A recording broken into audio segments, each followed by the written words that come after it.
This is gold. If you copy this, you're going to lose weight. AJ lost 140 pounds, I think almost 150. And it's not even 140 pounds, let's just call it 140. It's not even 140 pounds of body fat alone. I think he lost more body fat than that because I know this guy personally from the gym, and his arms are pretty big. Like he's pretty built, and so I think he probably lost something closer to 160 pounds and gained, I'm not exaggerating, maybe 15, 20 pounds of muscle, probably closer to 15. It's been 2 years, and 15 pounds of muscle is quite a lot, but it could be 20 totally. I mean, I've seen how he works out. He works out well. So, with diligence towards your workouts, that can totally happen. And so he has good shape. He hasn't left skinny fat. Now, maybe at some point you'll kind of see in this interview, maybe he kind of started feeling skinny fat and he went through the process of fixing it. So one thing I want to, if you're still with me here, I want to speak into is if you are heavy, this interview, please watch this interview. There are several points in this interview that really, I've been heavy. I've been excessively heavy and felt like I was laughed at and felt embarrassed and judged in the gym. This is really going to resonate with you. It's going to feel pretty good to see someone succeed and have those same feelings that you have. And I think a lot of us deal with that, in the same manner. In terms of like feeling judged, not getting invited out to eat, the clothes shopping. He talks about that. That's the one that hit me the hardest. So I hope you enjoy this. We're going to be going through point by point, and I'm going to be giving a little bit of feedback to help you learn how to apply this to yourself, and then we'll just go from there. When, well, what weight did you start at? What was your like heaviest weight? 320-ish, maybe a little bit more. And how long ago is that? 2.5 years, going on three. Wow. Okay, cool. All right. So, 2.5, 3 years ago, 320, you said? Yeah, Wow. That's awesome. What do you currently weigh? 185. Oh, geez, dude, that's crazy. So knowing that then, when did you realize that you needed to lose weight? Like, I mean, I'm sure like your whole life, you probably, leading up to that, probably realized you needed to lose weight. But what was the thing that like got you to desire to lose weight? I started getting sick, and so I was having these spells where I would just pass out. I remember sitting on the couch and laughing at a YouTube video, and then I just woke up, and my cousin was like, "You just passed out," like, and I had no idea what was happening. And then I went to the doctor, and they told me the fluid in my brain just wasn't draining right, and I asked them why, and they were like, "You're just too heavy. Sometimes it just happens because you need to lose weight." And I remember I think I talked to you about the spinal tap thing, and Hmm. I was so big that they tried to do the spinal tap, and the needle wasn't long enough to do a spinal tap. So they had to go and get special permission for a different kind of needle. So I ended up getting two spinal taps because the first one, like the needle just wasn't long enough because I was so big. And I think after that, I was like, all right, I got to get this taken care of. Yeah. Okay, so the reason I wanted to speak into that real quick is you probably, if you're anything like me and AJ, whenever you were heavy or if you're currently heavy, there's things that come up that people just don't think of. He needed two spinal taps because the needle wasn't long enough to reach his spinal cord to get through all the fat. That is just something that resonates so deeply with me, that there's these little things in life that people don't realize that we dealt with or deal with. Life is harder for you. And I'm not trying to give you an excuse to just sulk in it. I'm saying you can make a change. And there are things, whether it's tying your shoes or it's going to the zoo with your family, that deeply impact your ability to fully enjoy life. Going to the doctor can be embarrassing, and I totally get that. And I just want to encourage you. This interview is going to be a piece of helping you. And if you haven't already subscribed to my YouTube channel, it's all I talk about. I want to help you overcome this, and you can do it. And so I just wanted to say that real quick. Really, no tip here. Let's keep going. Yeah, man, that's crazy. So was that like pretty close to when you started losing weight, or did it still take a little bit of time after that to kind of get to it? It took some time after that, not much time after that, but maybe like a month or two after that is when I really started. Okay. Did you try losing weight before? And like, how did it go before? Not seriously. So like in high school, I was pretty small up until middle school, and that's when I started to blow up. And I would do stuff like Insanity and Okay. uh, PDX and things like that at home, and it would actually work. Like people would always be like, "Oh man, like I can tell you losing weight." But then after like 3 weeks, I'd be like, "Okay, I'm done with this. I've had it. Yeah, Um, yeah. to go back to normal." So stuff like that. But other than that, I never really was dedicated to it. Okay, so P90X, Insanity, those are fine programs. If you like those crazy, workouts, that's totally fine. But this is a common thing that I see with my clients whenever they come to me originally is that they've tried these extreme ways of working out. They've tried to really upend their lives and just go all in on something, such as P90X with a diet, with this, with that, and it rarely works. This is a process. This is a long journey, and going all in to where you have to white knuckle and hold on for dear life, it just doesn't work very well. Gotcha. So what made this, I mean, obviously you had like pretty high motivation, but in terms of, and we're going to kind of get into like tactics, the exact stuff, but what made this attempt different? I mean, P90X and all them, they're quite intense. Did you stick to that style of workout? What was kind of different about this attempt that seemed to stick? The difference was I did it how I wanted to do it rather than how someone told me to. Okay. Uh, I followed, instead of following somebody's prescribed plan, I think for me, I found what I liked or what I didn't like, or I was trying stuff. And because of that, I was able to just keep doing it. I would find what I liked. And I personally don't respond well to people being super intense when I'm working out. And so the fact that I was doing it alone, I think, I made gotcha. I gotcha. So you in total lost, what is that? That's like 140 pounds or so. What was your yeah. lowest weight? Have you been trying to gain muscle and maybe you Yeah. gained weight? So once I hit 185, I was like, okay, it's time to go back up because that's when my muscle, uh, I was starting to lose too much muscle. And I didn't like how that felt. And so I decided I wanted to start just trying to build a ton of muscle, as much muscle as I possibly could, Mhm. to fill up some of the loose skin after losing so much weight. One thing that I like that he said there, the mentality of I was starting to feel like I was losing too much muscle. If you start working out at the beginning of your journey, and I like how he did it, he added things as he went. So I'm not saying that's necessarily wrong, but you're never going to be at a point where you feel like you have to build a bunch of muscle because as a big person, you probably have more muscle than average to begin with, and you can keep and build muscle during this journey because you have so much extra calories sitting on your body. Your body isn't going to hold back building of the muscle. So I really like how he focused on, okay, now I need to build muscle. Now, instead of focusing on the weight so much and on dropping his weight, he focused on performance of his muscle. And I think that really helped him here because you can see progress in strength as you're going. And even if you're stuck on the scale, which I think we're going to be talking about plateaus and stuff, but even if you're stuck on the scale, you can see progress in your strength and in your muscle. And that just really helps that motivation. So if you're not already weightlifting or doing some sort of resistance training on my channel, I'm starting to focus a lot more on like Olympic rings and home workouts and stuff. So if you want to see more of that, let me know. But you need to start doing that because it's going to help you so much. Okay. And what do you currently weigh? 185. Okay, so your all-time low is 185, right? Yep. But you've clearly gained muscle. So do you feel like you kind of recomped as well? Like you've continued to lose fat? Yeah. Yeah, because that's the only way that that would make any sense. And you got, I mean, from what I see, you got pretty good muscle quality. So, I mean, if you were saying that you didn't like how it felt, currently looking at you, I wouldn't think that. So you had to have gained, pretty significant muscle. So there he talked about how his all-time low was 185 and then he felt like he needed to gain muscle and yet he's still 185. And you're just going to have to trust me on this. I've seen him at the gym. He is muscular. And so what that means is around 185 he started recomping or at least he focused on it more. I bet he lost another 20 pounds and gained close to 20 pounds of muscle. Totally possible. And you end up with this great shape.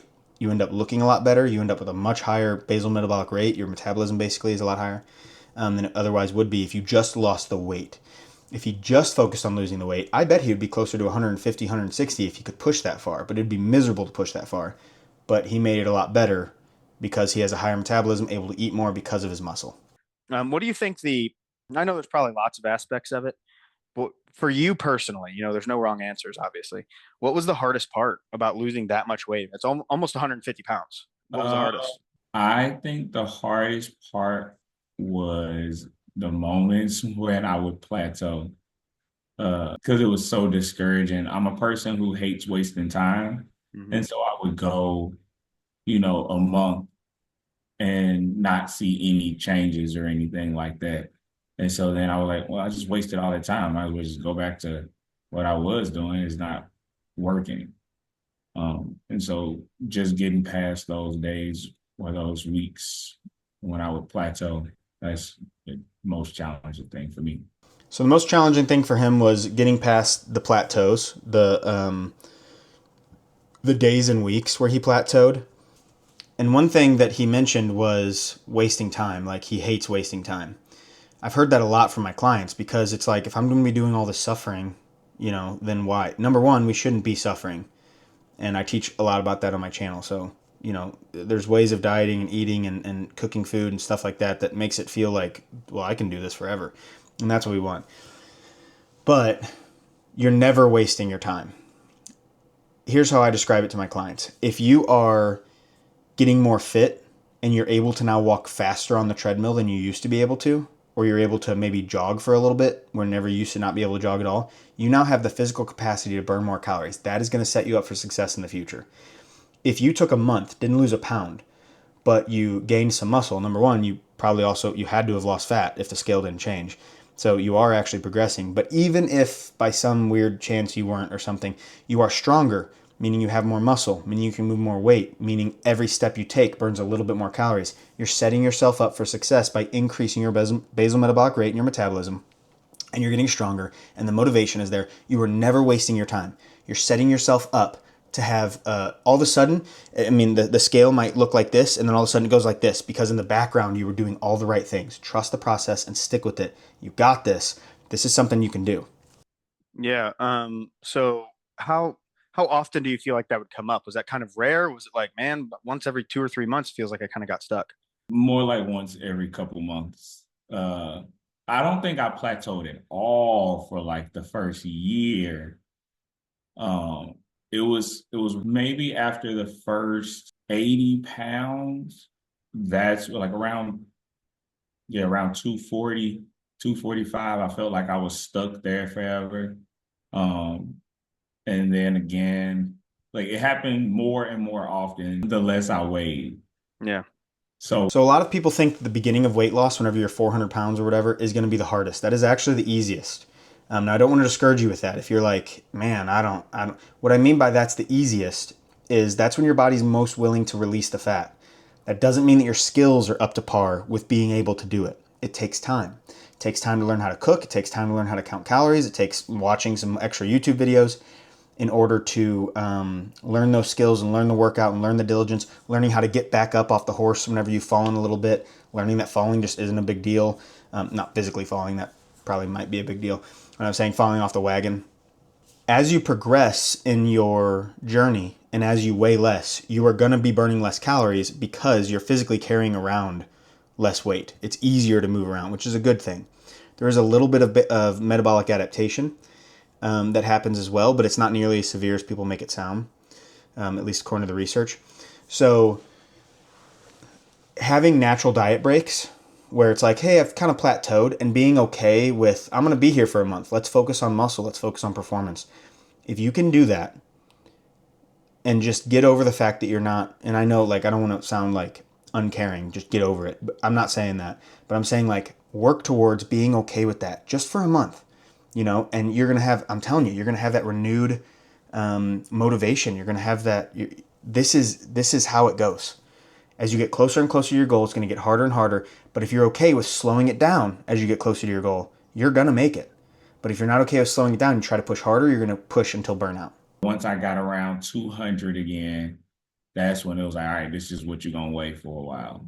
And then again at 195, 190, it's like every couple pounds, it's like you just get stuck there for a little bit. Yeah, that's interesting the way you say that, and I actually really like it. It's something I try to teach my clients, and before kind of telling you or mentioning exactly what that is, um, whenever you felt like, okay, I'm going to be here for a while, was it kind of like I'm going to let this adjust to the? It was, I guess, was changes on your mind like I need to make a change, or was it like just trust the process and keep going? It For me, it was make a change, and I think it's because I was making incremental changes from the beginning. And so when I would get stuck, I was like, okay, it's time for me to, be more diligent about what I'm doing. Uh, and I'm a really passionate person as it is. And so after, like now, I'm almost to the point where it's like I want to try bodybuilding because like I just like it so much. But that I think that's why I was, instead of just sticking with what was going on and knowing that the plateau would eventually go away, for me it was like, all right, now this is an opportunity for me to, dive in even harder and make a change. Yeah, all right, man, that's awesome. So he made incremental changes. He, at first, and throughout the rest of this interview, you hear things about this, and where he added a little bit, like he added weightlifting. He had, it was a little bit of cardio, then more cardio, then weightlifting, and then he started cooking different. Like he added those things. It was very smart to do that. To do it all at once, no pun intended, your plate's too full and it spills over. Now some people they do that and it takes a little bit, but they stick with it. But if you feel overwhelmed and you're like, man, eating better and cooking and weightlifting and cardio and steps and all this stuff, give yourself time. Give everything a little bit more time. Make one change. Focus on the lowest hanging fruit that you have. Is that maybe eating, instead of your breakfasts being a sandwich that you get on the way to work, could it be some fruit in the morning? Could it be, overnight oats, protein oats, something like that? Like make a change. And I'm telling you, you're going to get there. So let's see. What about unexpected challenges? Things you're like, man, I did not see this. I didn't see this coming up. Was there anything like that? No, um, I think I was really realistic about what was gonna happen. Maybe for me personally, I felt like I was being as safe as I possibly could. I felt like I was doing everything right. I wasn't gonna go too heavy. I was gonna try to do like perfect form on everything. And then still some kind of way getting injured. I think Mm, that was an unexpected thing. Not like a major injury, just like a sprained wrist. Um, and I was like, how? Like, how did this happen? I was as safe as I could possibly be. And so that, I think that threw me off for a while. Okay, so unexpected injuries or illnesses, these are going to come up. Don't let them be unexpected. I mean, AJ, he said he took as much precaution as possible to not get injured, and still he would get injured. Now, he said they weren't bad injuries. It sounds more like overuse injuries, and that's something that happens. For me, every once in a while, my elbow will flare up because I'm working out so hard. It's like tennis elbow. It's not like it is tennis elbow. And so, you just have to take your foot off the pedal a little bit, but you can do other things. Now, if you're sick, I would highly recommend getting over that illness first. Maybe taking some light walks if you feel up to it, but your body's fighting hard enough as it is. Don't let that get in your head. But if you're a little bit injured, let's say it's an ankle, you can do something with your upper body. I take my crutches, I've been there before, and hobble over to the bench and do dumbbell bench press. Now that I'm working out more at home with rings and stuff, I might have done seated, rows where I'm kind of doing like a makeshift pull up sort of, or maybe on the bike my foot can't be weight bearing, but on my Rogue Echo bike or a stationary bike I could do some movement. Pool walking, things like that is what is going to, like, you can still do something. Don't let it derail you. And like I said previously, what if this injury with a little bit of doing something cost you 2 months and you just stayed flat? If you lost weight and stayed flat for 2 months and lost weight and stayed flat for 2 months, it might take you a little bit longer, but you're gonna get there. yeah, definitely injuries and illness like Yeah. a person getting a flu or something for like Yep. 2 weeks. Because I find that my clients, especially the heavy ones that have progressed a lot, it feels Mhm. so good that this is my theory. You tell me if I'm wrong.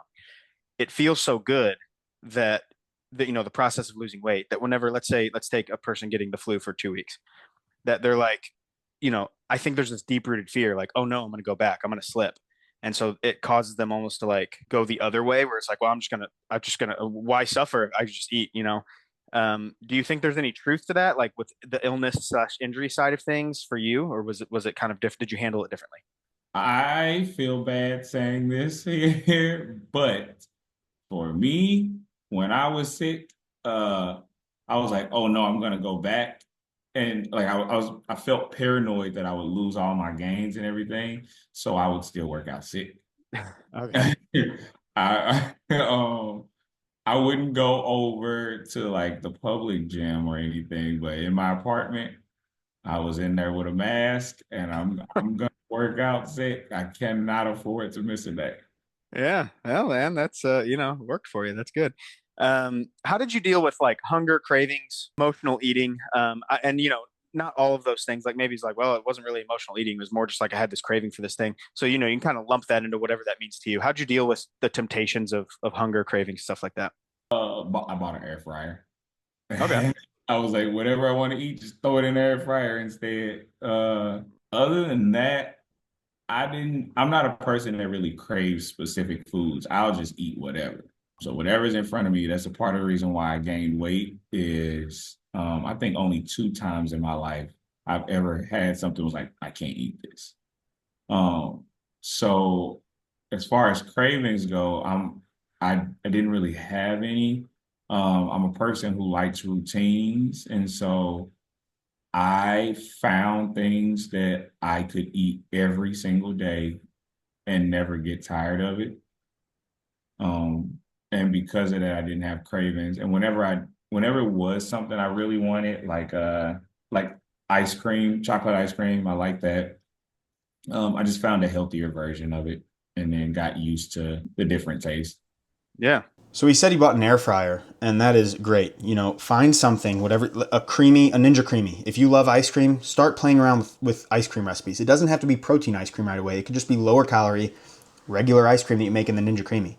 And then maybe you start adding a little bit of protein to it. Like the theme here that I'm seeing now that I'm doing like this review on the interview is be okay with slow and incremental progress. And that seems to be the secret to his permanent weight loss. This is obviously permanent. It was 2.5 years ago that he weighed this weight. And he has been working on, I should have asked how long he's been, working on building muscle and how long the actual journey took. It sounds like his journey down to 185 took about a year and a half. That is nothing compared to the grand scheme of your life. So incremental changes, start with a Ninja Creamy, start with an air fryer, maybe both of them. Learn to use those things really well, and you are going to make such great progress. And then add on things as you go. So what about like social situations, family, like Thanksgiving, Christmas, eating out, things like that? How did you handle those in this journey? Obviously, before it was probably handled different than it is now, but like in the middle of this 140-pound weight loss, um, how did those go? At first, it was fine. I really didn't care. I don't think I changed my diet very much right away.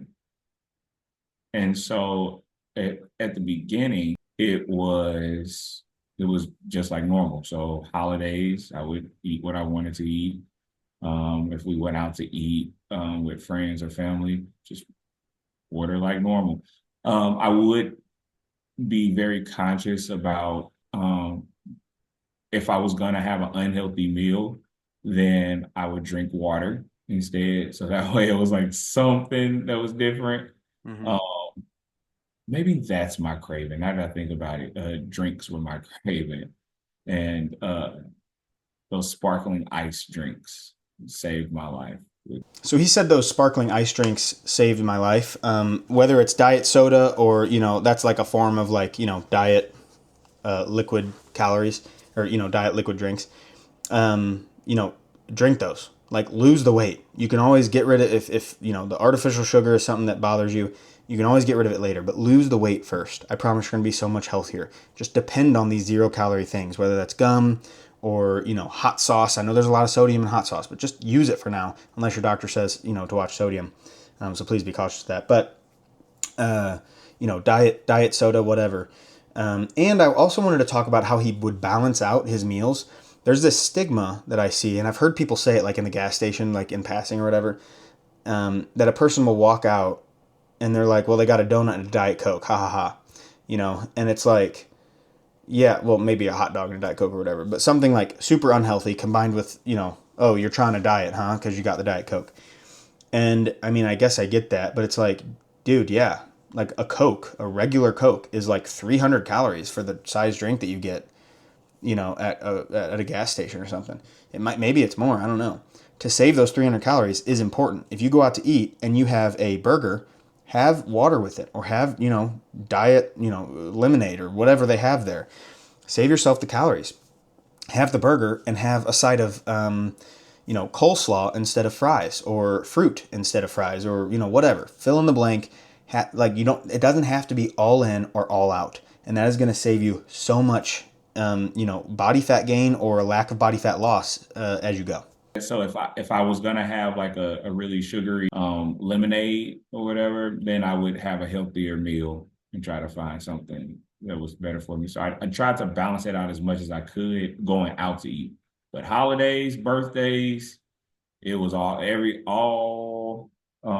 everything was open. I could have whatever I wanted. Yeah. Okay. All right. Cool. I like that. It's interesting you bring that up about like, I mean, I think that's really smart, and I tell my clients that, and a lot with the balancing out the meals. Like if you're gonna, have pumpkin pie at I'm just making this up, but at Thanksgiving, then let's try just to drink the diet soda and water, instead of like having a Coke on top of it. But a lot of people seem to have this like idea that it's like all or nothing. That if I'm gonna have the pie, I'm gonna have the Coke. From that's a bad example, because no one does that like together. But you know what I'm saying? Like you just kind of go in on everything. If I'm gonna have the fries from McDonald's, I'm gonna get the Coke with it. And it's like, well, fries plus a Diet Coke is an awful lot less calories than fries and a Coke. Yeah. And so how did the all or nothing mentality? It sounds like you have a pretty positive outlook on that. Did it change? Did it start with all or nothing? Were you never kind of an all or nothing person? Tell me about that. I think that's why I struggled so much with the previous attempts because it felt like everyone was always saying it's all or nothing. And so that's why this time it was successful because I didn't really worry about what other people were saying or thought. And so I didn't overhaul everything all at once. My initial goal was just get active. That was it. And so then once I hit that plateau, I was like, okay, uh, I'm going to stop eating fried foods. Then I lost more weight, hit another plateau, or things started to slow down. Okay, now I'm going to really try to make sure I'm limiting what fats I eat and trying to manage that. And it just I kept making small changes over time. So his initial goal being to just get active. I just loved that. And I wanted to comment on that. Your initial goal could just be, I'm going to get 6,000 steps. And it might feel like that's not going to lead to anything, but imagine, where you've been, that what you've done that's led to where you are now. Just adding that one thing will get you your first, if every 10 pounds that you lost, you added a thing, that's an interesting strategy. I've never thought about that. Let's say a person starts off at 400 pounds. If they just start with steps at, down to 390, and then they add some steps down to 380, and then they start using an air fryer down to 370. I don't know, something like that, some incremental. You will get a certain amount of weight loss with each change you make because it's the new you. It's the new body weight that your lifestyle is going to give you. And then eventually you have accumulated all these skills and all these things in order to get that goal body weight. Where did you? The way you're talking about this is very wise. It's things I teach, and maybe it was just through trial and error, And man, but like, did you learn about this stuff from anywhere? Did you watch YouTube videos? How did you kind of arm yourself for this frame of mind that you're telling me about? Everything I do in life, everything I know, I learned from YouTube. Okay. Oh, as many YouTube videos as I possibly could watch. Um, and then I kind of pieced together what were the most common themes. And I would always look for people who were research based.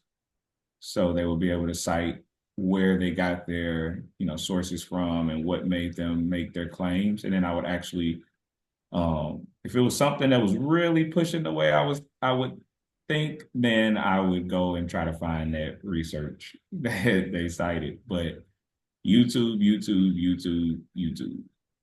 Yeah, that's good, man. What do you think was, if you could boil it down? I know there's so many, but if you had to choose the most important habit that you did that led to your success, what do you think that would be?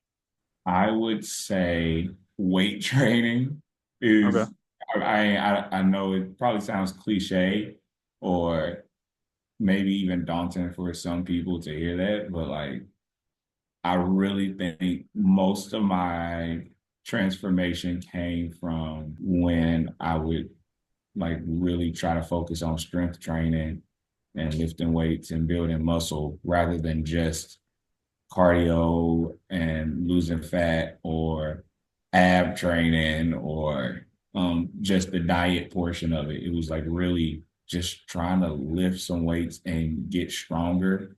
And I think that caused me to push myself um, harder than I would have with cardio because I had asthma and all that stuff. So I would quit really early with that stuff, but sticking with my weight training every single day, that helped a ton. So he stuck with something that he enjoyed. If you love pickleball, do pickleball.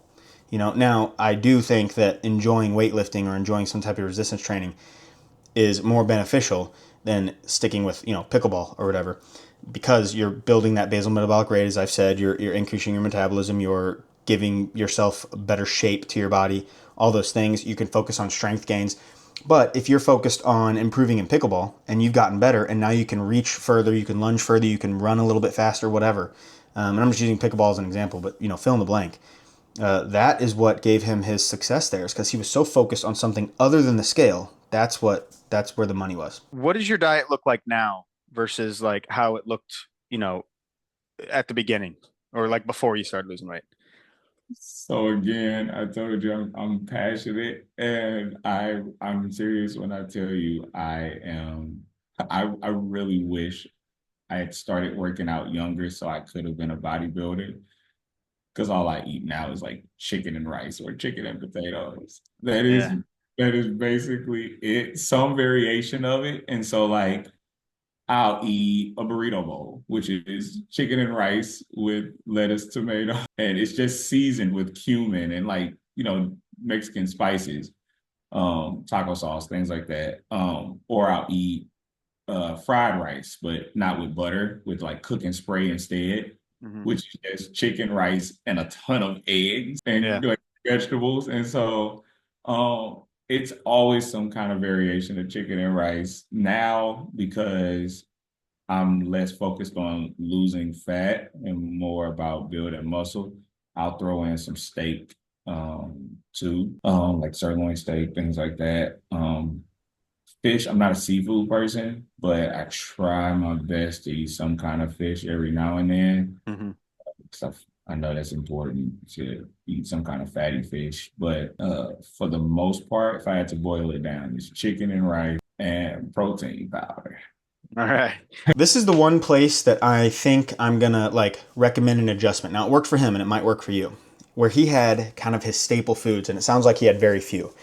But I also have a cookbook that has a ton of delicious variety. Well, I shouldn't say a ton. There's like 10 or 11 meal prep size meals in there, and I want to keep adding to it. It's just, over the years it will continue to get bigger and bigger. It is totally free.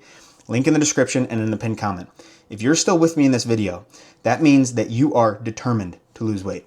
And so, download this cookbook. It's totally free. It empowers you. It gives you some meals. Maybe this is the first thing you add. And I promise you, if you only eat from my cookbook, which, you can add in some different breakfasts. I don't have a lot of breakfast in there, but I'm saying like if your dinners and your lunches are leftovers from the dinners that you make in this cookbook, you'll have trouble getting in the same number of calories. You will have a lot of trouble because these things are high volume foods, high protein foods that take up room in your stomach. You're going to lose weight. And so having variety I think is important, and learning to cook different things is important. But this really worked for him, was to pick 3 or 4 things. And maybe at first that's what you do. You're like, I love chicken made in the air fryer and I love rice. Why not just do this? We can have a Mexican type power bowl. We can have a chicken fried rice type thing and just go back and forth between them. And do that for a month and see how it works. That totally can be good for you. But I also wanted to mention my cookbook. It's free, delicious. Get it in the description. What would you say your and I know there could be a bunch of them, but like a typical dinner would be whenever you were 320 pounds or 300, yeah, 320. My go-to meal was two cheeseburgers with lettuce, tomato, mayo, pickle, onion, and bacon. Four slices of bacon on each burger, Wow. uh, and fries with two large glasses of Simply lemonade. Wow, man. That's wow. I'm gonna have to calculate those calories after this call, see what that was. It was a lot. Yeah. And what's crazy is I think a misconception is that like when you're smaller, like that goes away. I feel like I could eat that now way easier than Hmm. I could eat it when I was heavier because I'm doing so much Yeah. like exercise and things like that. I could eat that easy. Yeah, I could see that. I could see that. If it's for sure. I just finished a 25,000 step a day challenge for 7 days just to see Yeah. how it was. And dude, I was by the end of it, I was like, I could eat a horse. Like I could really, Yeah. I was so hungry, Yeah. man, just because, and so, it's not sustainable. And that wasn't really the point of the video. Like I was so hungry and it just kind of made me almost like grouchy, because I could eat so much. But still didn't let myself.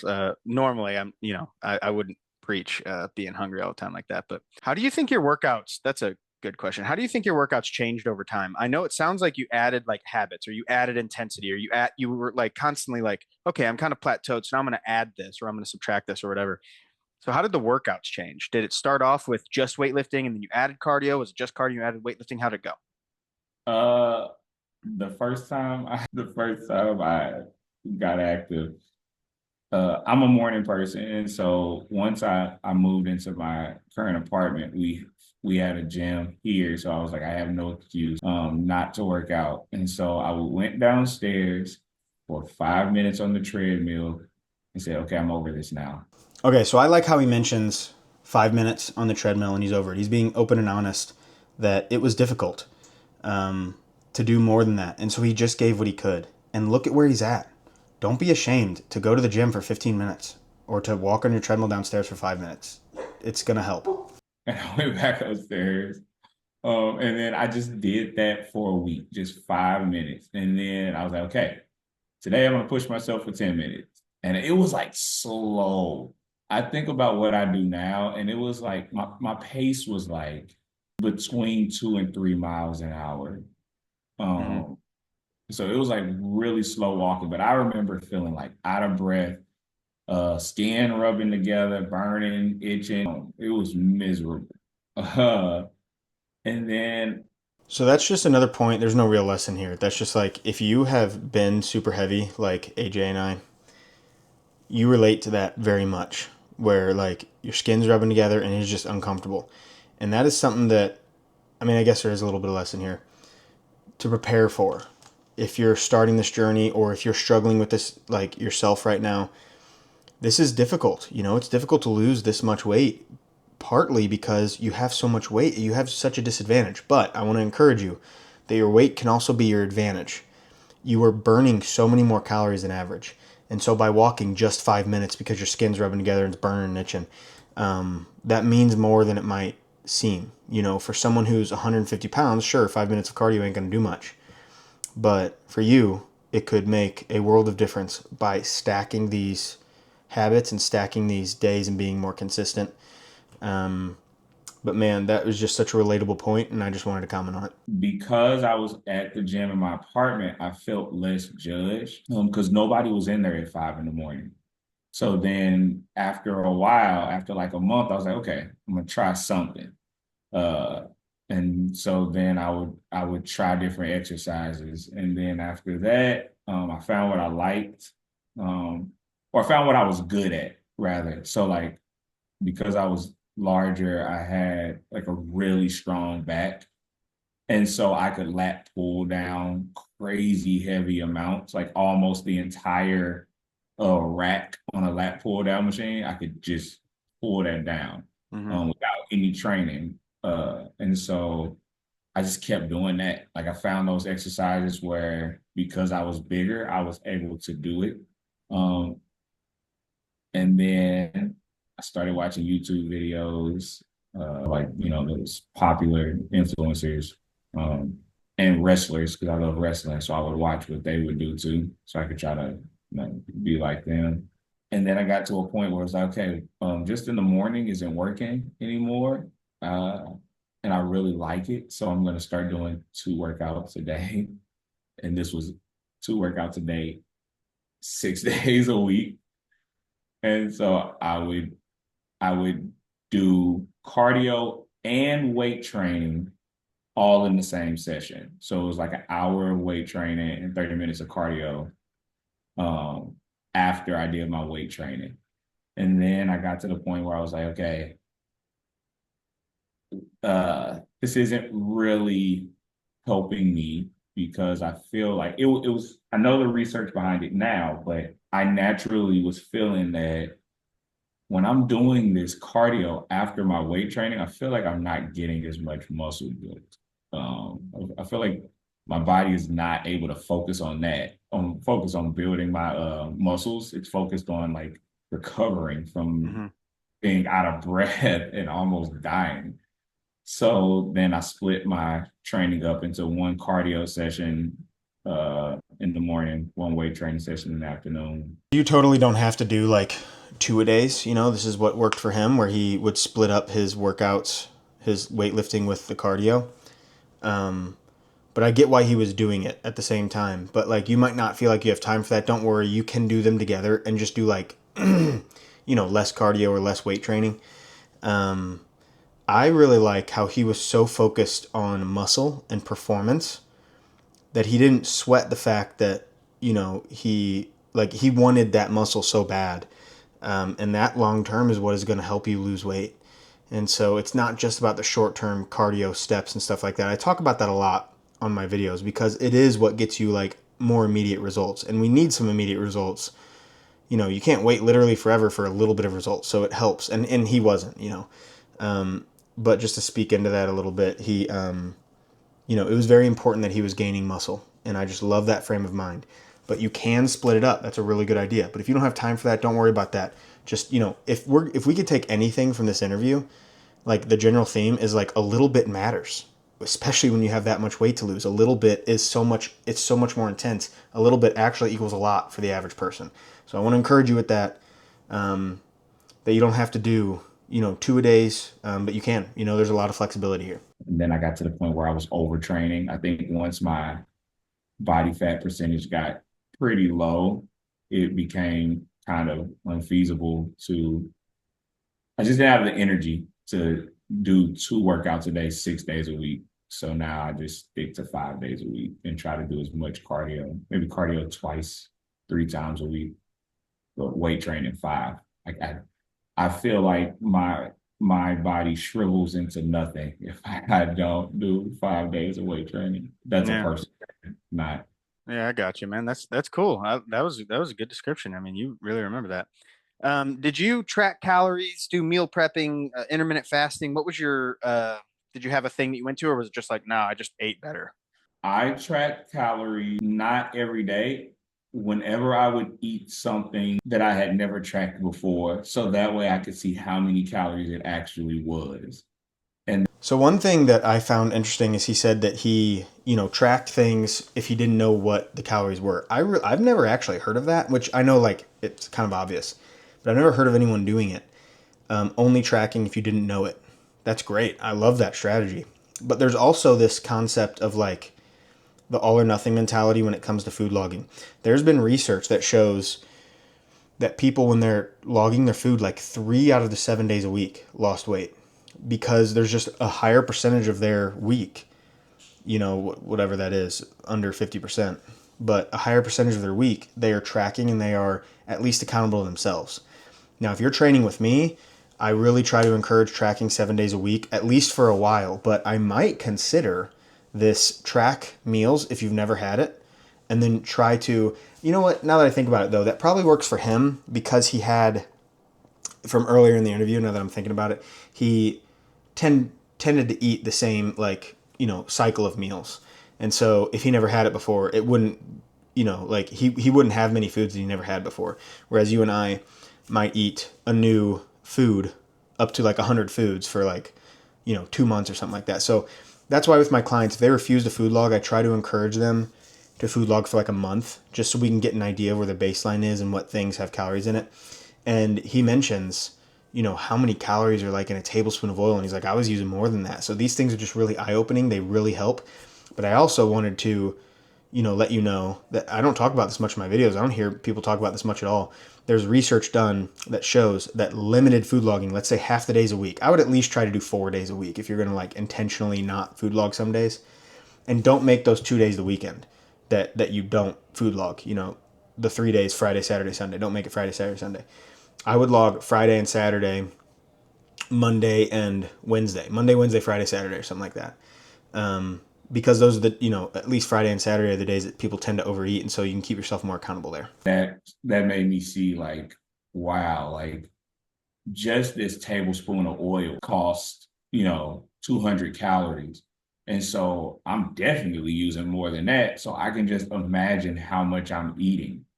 And so once I would track a meal, then I didn't track it ever again. It's just either like I found the components of that meal that worked for my diet and the components that didn't work. And then I would just keep those things going. So like when I saw like chicken breast was zero, nothing but protein, I was like, well, that's definitely what I'm going to eat all the time. Mm-hmm. And then I was like, oil costs so many calories for absolutely no purpose.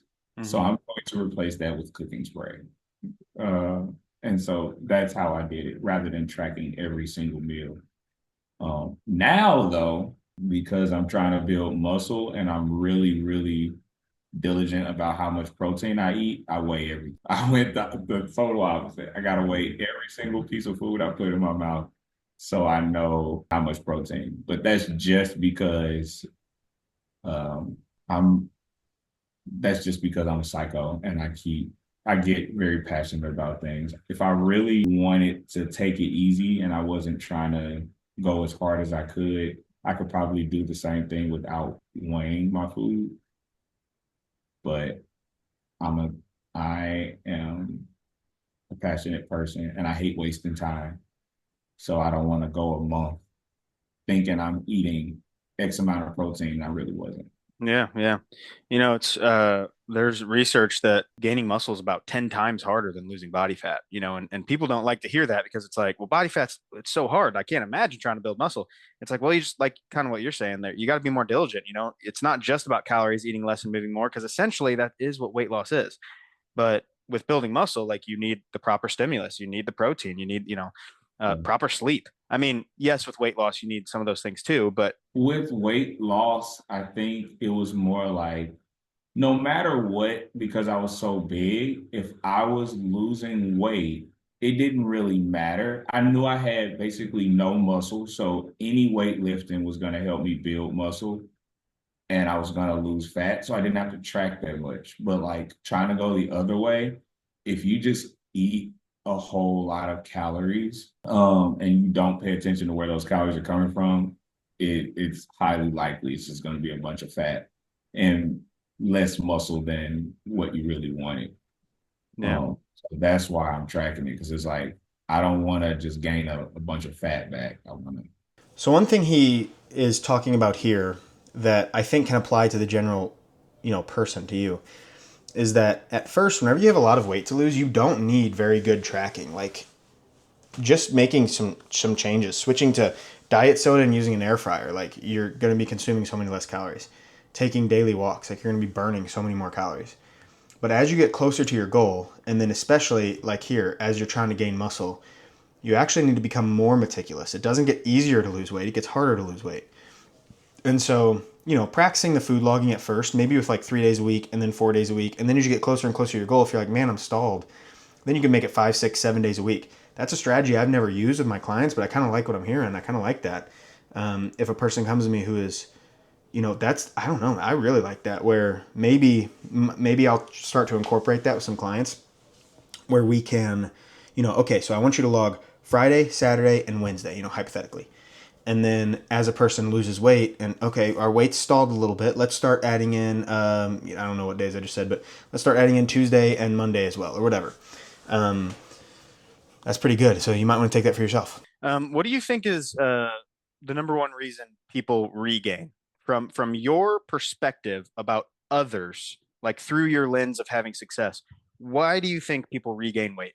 I I think one or two things. One, they either try too much at one time, so they don't like they have a goal they want to meet and they have a time frame, and so they just jump all in and up in their whole lives, instead of trying to find what works so they can build the lifestyle that will let them maintain it. I think this tip is absolute gold. When a person does, and he mentioned this kind of earlier, and I might have kind of already talked about this a little bit, but I'm going to really talk about it here. When a person does P90X and they change their diet and they switch to diet soda, and now, or worse, they only drink water and, 75 hard, twice a day workouts, it's just not sustainable. And then you get beat up. Look at what he did. Even if this took him 2 years, I don't think it's taken him 2 years. I think it took like a year and a half, year and 9 months.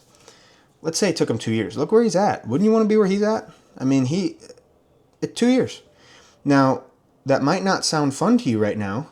It doesn't have to take 2 years. But I'm saying, what if it did? Who cares? You are forever. He has forever left this behind him, obviously, because he added habits one at a time, added intensity a little bit at a time, instead of diving all in, failing, and just repeating it the next year.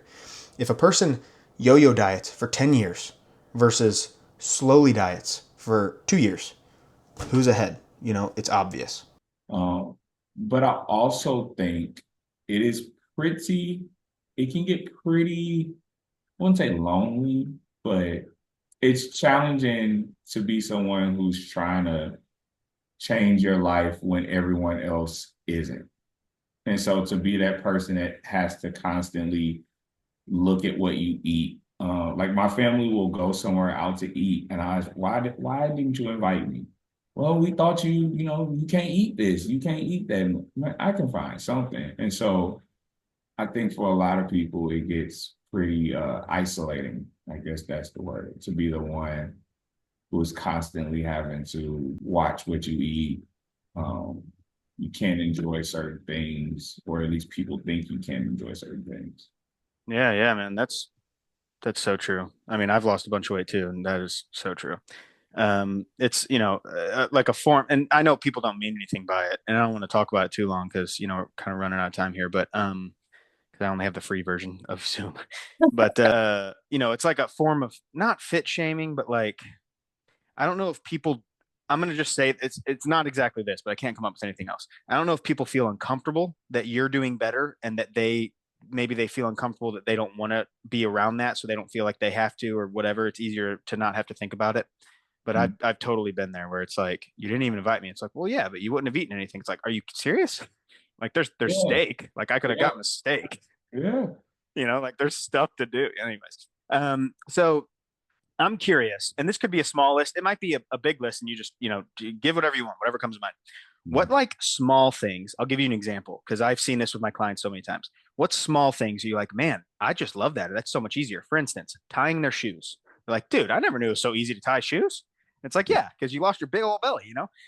So what do you think? Was there any like small things that you didn't expect improved in life? Your mental health, tying shoe. I don't know. Anything that was outside of physical? I mean, I don't know if this counts as physical, but being able to buy clothes and not worry about if it was out of stock. No, that's perfect. That's exactly what I mean. Something like that. That's a huge thing because when I was big, you'll look for a 3X, and it felt like every time I wanted to buy a shirt, you couldn't find it, or 4X, or pants, because they have like a big and tall section, but I wasn't big and tall, I was just big, and they don't just have a big section. Um, Okay, so this is going to be, for me, the most emotional, and I'm not saying I'm going to get emotional. I'm just saying like it resonates so much with me, clothes shopping. I remember trying on 10 pairs of jeans. I hate, to this day, in the depths of my soul, I hate clothes shopping. I think because it brings back this memory, this pain of trying on 10 pairs of jeans as a kid and none of them fitting me because I was too fat. and we would find one that, ones that fit, and they would be like adult or something. The shame I felt was insane. And you might have been there. Clothes shopping just sucks. And like he said, now as a kid, I didn't really struggle. Like, we could always find like an adult version, that we could kind of make work. But for him, I can't imagine like, oh, I like that shirt, but I bet they don't have it in a 3X, and sure enough, now that I'm thinking about it, like at Target and stuff, I don't look for 2X, 3X, XL. I don't look for any of that. But, I know that the XLs tend to be out because that's like a popular size.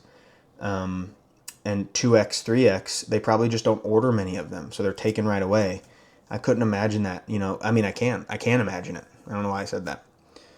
I can't imagine it now, but as a kid, it hurt, to close shop. And so if you need to listen to this interview, save it if you're at this point in the video, that means that something is resonating with you. Save this video, watch it again, because this is cool. This is gold.